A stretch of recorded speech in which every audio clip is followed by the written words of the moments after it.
રણજીતભાઈ મુંદવા। શું કહેશો, આજ આપના દ્વારા વિરોધ કરવામાં આવ્યો છે? આજરોજ રાજકોટ યુવા કોંગ્રેસ સમિતિ દ્વારા વિરોધ કરવામાં આવ્યો છે। રાજકોટના મેયર જે રાજકોટની ગરિમાને અને એક મહિલા મેયરની ગરિમાને લાજે એવું કામ કર્યું। વર્ષો અગાઉ જે જગ્યા ખાલસા થઈ ગઈ છે, સરકારશ્રી થઈ ગઈ છે, એમાં પોતે બાંધકામ કરી રહ્યા છે। મેયર હોય એટલે શું એવું કે રાજકોટની જનતા ક્યાંક નાનો એવો ઓટો બનાવે તો તોડી પાડવાનો, મેયર હોય તો અધિકારીઓને બીટ ભરવાનું કેવી લાજ કાઢે। ત્યારે રાજકોટના મેયરના 11 તારીખે જ્યારે બોર્ડ પૂરું થતું હોય કોર્પોરેશનનું, ત્યારે અમે કેવા અને મેયર બંગલે પાણી ગંગાજળ અને ગૌમૂત્રનો છંટકાવ કરીને મેયરનો બંગલો જે છે એ પવિત્ર કર્યો।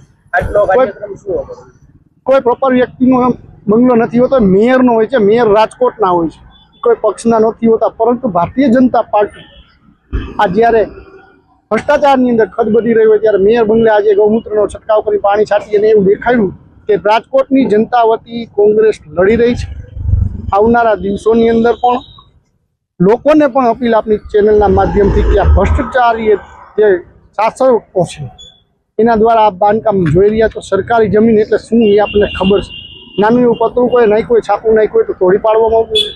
રાજકોટના આટલા મહિલા મેયરો થઈ ગયા, બીનાબેન આચાર્ય હતા, રક્ષાબેન ગોળિયા હતા, સંધ્યાબેન વ્યાસ હતા, પરંતુ કોર્પોરેશનની અંદર જો કોઈ એક ચક્રી શાસન ચલાવવા માટેની કોશિશ કરી હોય તો આ મેયરે કરી છે।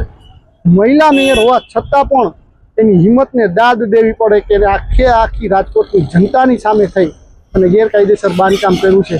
નાનો એવો ઓટો હોય તો તોડી પાડવામાં આવતો હોય છે।